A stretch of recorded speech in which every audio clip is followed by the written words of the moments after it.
Hey, what's up? I'm Guy. I'm John. This is our YouTube channel. Subscribe to it. Give this video a like. Yep, check out our podcast also below in the description.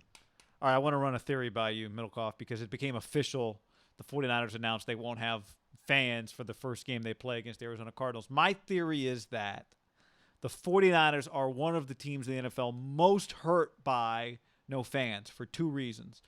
I think the people that benefit the most from no fans are teams or players that could be booed. They're like less pressure, right?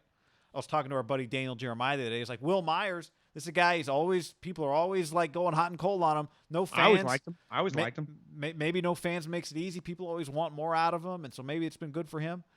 So, teams with booable players, the 49ers. Well, think Browns, Giants, Jets are three teams that jump out to me. Yeah. Absolutely. They benefit from no fans. I think you're right.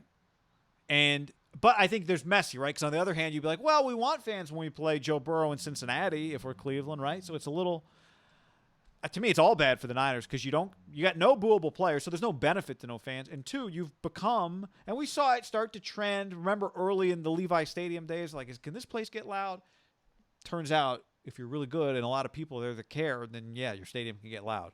And their stadiums been getting loud. They've been getting cooler. They're only becoming a hotter ticket. They're coming off a Super Bowl appearance, right? They will be the hottest ticket they've ever been in the history of Levi Stadium. And so they miss out on that. They were pretty hot the year coming off the Super Bowl or the NFC Championship, but it was different. Like there had been some weird shit happening that offseason, and it flipped fast. And there was so much other stuff going on with the stadium. Yeah, for sure. Right? To me, there are parallels with the Warriors. When that 1 year popped with Steph Clay and they made their little playoff run, and the next year they won the championship, they immediately became a thing. The difference is the Warriors had never really been a thing. They'd kind of been more of a cultish team. The Niners are the biggest team on the West Coast, let alone the biggest team arguably in California, let alone the biggest team in the Bay Area. The buzz last year, remember, as it grew, as they were good, what it became? Well, this year they've had the whole offseason. They got this badass coach. They got this sweet returning team. They just re-signed their best player. You're right. Like, it's not the loudest stadium in the country, right? It's not probably in the top 10. It's not Arrowhead. It's not Seattle. It's not the Saints. But it is a very, very big deal for the fans. Like, when you go there, you don't see much other colors when they're good. In California, we'll sell our tickets when they suck. This ain't the Browns. But when they're good, fucking people around here will pay a premium. And you're right. They would have got a lot of buzz. Place would have been – because I went to some games, guy. I went to the playoff game against Minnesota. And it was, as the kids say, litty. I mean, it was fucking nuts. I went to the Seattle Monday night game. It was sweet. I mean, it was by the time they got to like 7-8-0 and everyone's like, okay, this is not some flash in the pan. This team's real. They became the Niners again. And it really hadn't felt like that when you say since peak Harbaugh. That's been a long time. So there's pent up kind of anger and aggression. There are a lot of people, because it was a new stadium, that invested a lot of money that's just been taking it on the teeth for like 4 or 5 years. And it's just they become like anything out in the West Coast, USC football, the Dodgers, the Lakers, the Warriors, when you become good out West, and it's like this all over the country, but we're just more front runners out here. You become the it thing that people want to go to. Like, oh, damn, 7 more celebrity. Like, it just becomes everyone wants to go. And it's just they're going to miss out on that. Which, I mean, if you're Jet, it sucks because you finally it took you 6 years in to like at least someone to give you a little credit for your stadium. Yep. And now it's like I keep struggling with. I think it's a huge unknown, the impact of just no fans, or even if they let 10,000 people into some of these. Like, that's a huge part of football games. Is just the noise, right? For offenses. It's not – it's same. You see with the NBA. Like, do you think that some of these 50-point games in the playoffs are actually 50-point games in the playoffs? Or would they probably be more like 35 or 40 in a normal environment? And listen, someone brought that up. Like point differential? Well, like Donovan Mitchell's had a couple 50-point games in the playoffs so far. Yeah. It's like it's pretty hard to do that. Like, check out Michael Jordan's resume. Like, does that mean, like, are there going to be things that happen – in these NFL games? Because in baseball, the baseball game's the baseball game, right? You got to hit the pitch. In football and basketball, noise and screaming at you and being able to communicate really impacts the flow of the sport.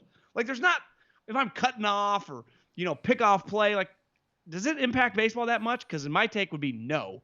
In basketball and specifically football for road teams, I think it has dramatic impact, guy. So where it affects baseball the most, I think, because baseball is really close to the fans, the field is really close to players who get heckled. I think it does really affect them. Like those guys really benefit. Guys who have a lot of pressure on them for whatever reason, and they hear about it, from their home crowd or from their road crowd or whatever, right? Like the Phillies or those guys, I think really benefit. Guys The who Red just kinda, Sox. you hear a few boos when you come. It only takes a few boos in a baseball stadium for you to hear it if no one else is making noise when you come to the plate.